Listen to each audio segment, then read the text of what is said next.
हेमा मालिनी जी के जेमणे शोले, सीता और गीता, जॉनी मेरा नाम, बागबान અને સત્ય પે સત્તા જેવી સુપરહિટ ફિલ્મોમાં હિરોઈન તરીકે કામ કર્યું છે.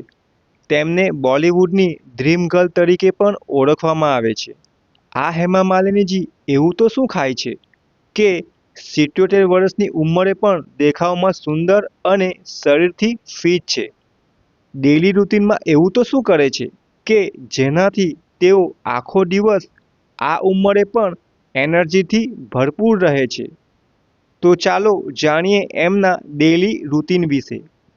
હેમા માલિનીજી પોતાની સવારની શરૂઆત શાંતિથી અને સકારાત્મક રીતે કરે છે.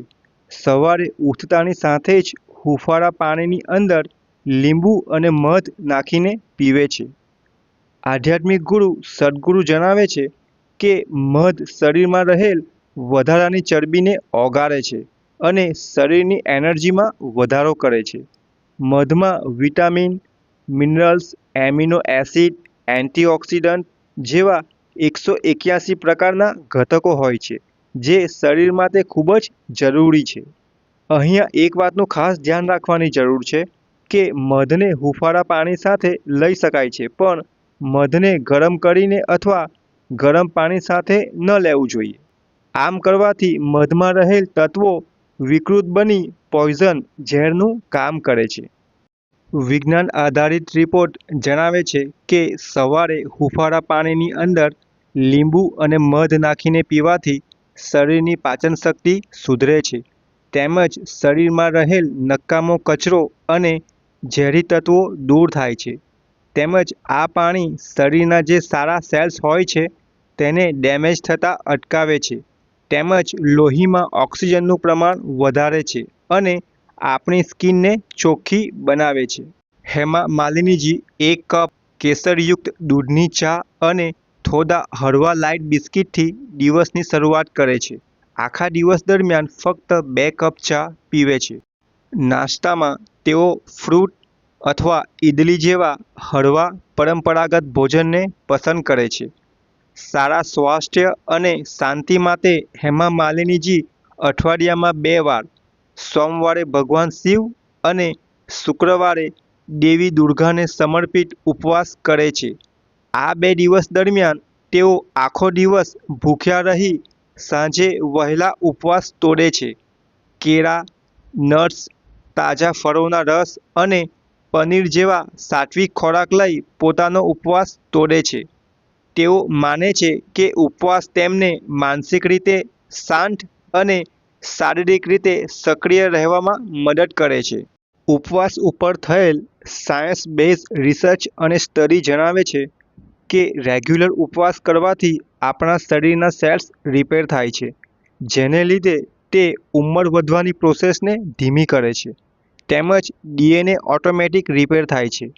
ઉપવાસથી વજન ઘટાડવામાં પણ મદદ મળે છે, તેમજ ઉપવાસ દરમિયાન શરીરની એનર્જી ખોરાક પચાવવાને બદલે શરીરનો નકામો કચરો બહાર કાઢવામાં વપરાય છે. પરંપરાગત અયંગર પરિવારમાંથી આવતા હેમા માલિનીજી કડક શાકાહારી જીવનશૈલી અપનાવે છે.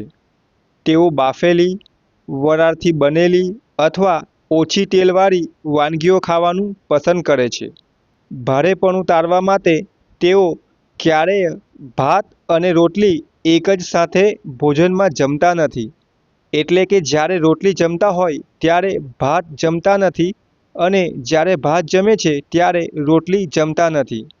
હેમા માલિનીજી શાકાહારી હોવાને કારણે તેમના ખોરાકમાં લીલા શાકભાજી, ફળો, સલાડ અને દાળનો સમાવેશ થાય છે. હેમા માલિનીજી જ્યારે મૂવીનું શૂટિંગ કરે છે ત્યારે લંચ ઘરેથી લઈ જાય છે.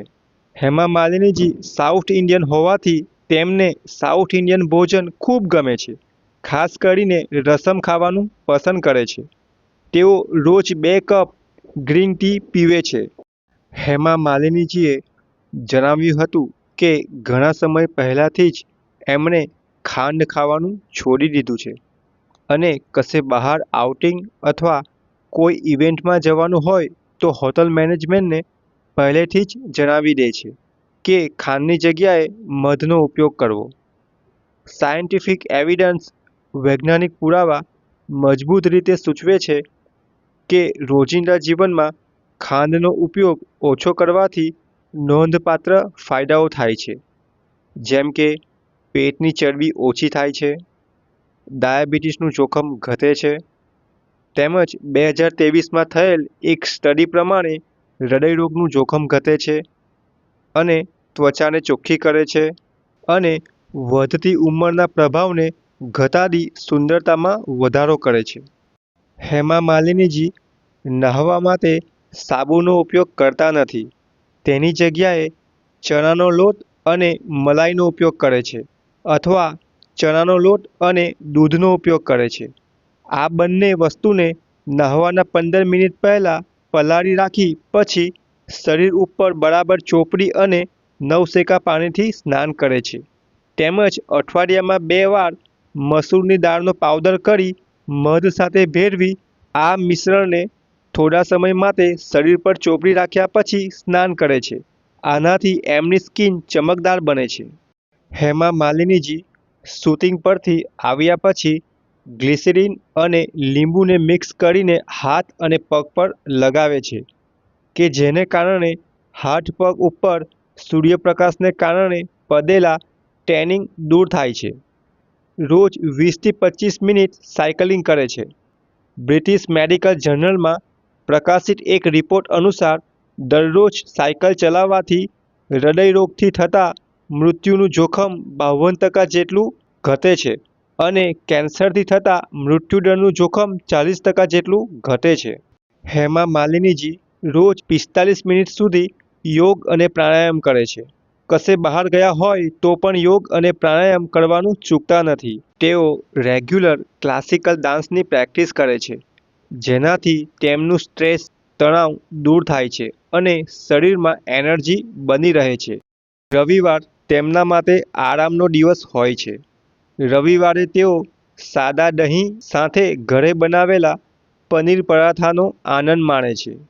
એમનું માનવું છે કે તમારો કોઈ પણ શોખ હોય, ડાન્સ કરવાનો શોખ હોય, નવી નવી જગ્યાએ ફરવા જવાનો શોખ હોય કે પછી નવા ફ્રેન્ડ્સ બનાવવાનો શોખ હોય, જે પણ શોખ હોય એ શોખને પૂરો કરવો જોઈએ. કારણ કે આમ કરવાથી તમે દિલથી ખુશ રહો છો અને જો તમે દિલથી ખુશ રહો છો તો તમારી ઉંમર જલ્દી વધતી નથી. હેમા માલિનીજીનું માનવું છે કે હંમેશા પોઝિટિવ અને હેપી રહેવું જોઈએ અને ભગવાને આપણને જે શરીર આપ્યું છે તેને યોગા અને એક્સરસાઇઝ કરીને તેમજ મહેનત કરીને તેમજ સારું સારું ખાઈને તેનું ધ્યાન રાખવું જોઈએ. તેઓ માને છે કે સ્વાસ્થ્યનો અર્થ સંતુલન, સમર્પણ અને આનંદ છે, કડક આહાર પદ્ધતિ કે વલણો નહીં. હેમા માલિનીજીની સરળ, શિસ્તબદ્ધ જીવનશૈલીએ તેમને વર્ષોથી ઉર્જાવાન, સ્વસ્થ અને તેજસ્વી રહેવામાં મદદ કરી છે. મિત્રો, તમે પણ હેમા માલિનીજીની દિનચર્યામાંથી કંઈક અપનાવી પોતાના શરીરને તંદુરસ્ત રાખી શકો છો અને ઉંમર વધવાની પ્રોસેસને ધીમી કરી શકો છો.